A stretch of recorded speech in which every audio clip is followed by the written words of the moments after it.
अस्सलाम वालेकुम, मैं हूं मोहम्मद वकास। आज जिस वाक़े के हवाले से मैं आप लोगों से बात करूंगा वो 2 जनवरी को इस्लामाबाद में पेश आने वाला वाक़या था, जिसमें 22 साला नौजवान जनाब उसामा सत्ती नामी लड़का जनाब एफएससी का स्टूडेंट 3 बहन भाइयों में सबसे छोटा शहीद कर दिया गया था, कत्ल कर दिया गया था।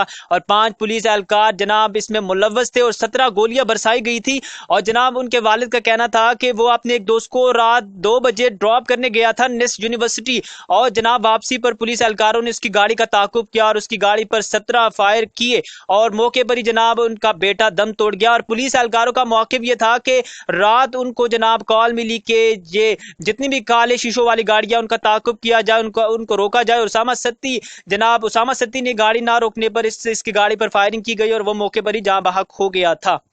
लेकिन 5 तारीख को जनाब इस पर नोटिस लिया गया आईजी इस्लामाबाद की जानिब से, और 5 तारीख को इसका फैसला सुनाया जाना था, लेकिन अभी तक इसका फैसला नहीं सुनाया गया। एहतजाज जनाब जारी है और सोशल मीडिया पर इस वाक़ियों को लेकर आवाम गम और गुस्से का इजहार कर रही है।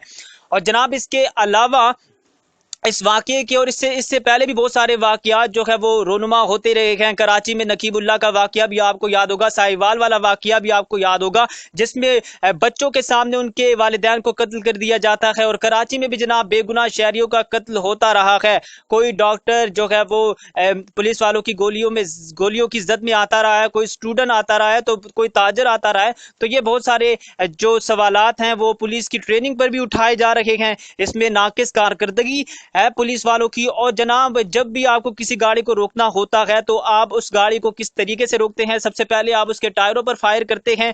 जब तक सामने वाली गाड़ी कोई रिएक्शन नहीं करता, उसका ड्राइवर या गाड़ी में से कोई अगर जब तक आप पर गोलियां ना चलाई जाए तो आप उस पर गोलियां नहीं चला सकते सिवाय टायरों के। तो ये कानूनी बातें हैं। ये पुलिस वालों को कौन सिखाएगा और कब सिखाएगा और कब समझ आएंगी पुलिस वालों को? अस्सलाम वालेकुम, मैं हूं मोहम्मद वकास। आज जिस वाक़े के हवाले से मैं आप लोगों से बात करूंगा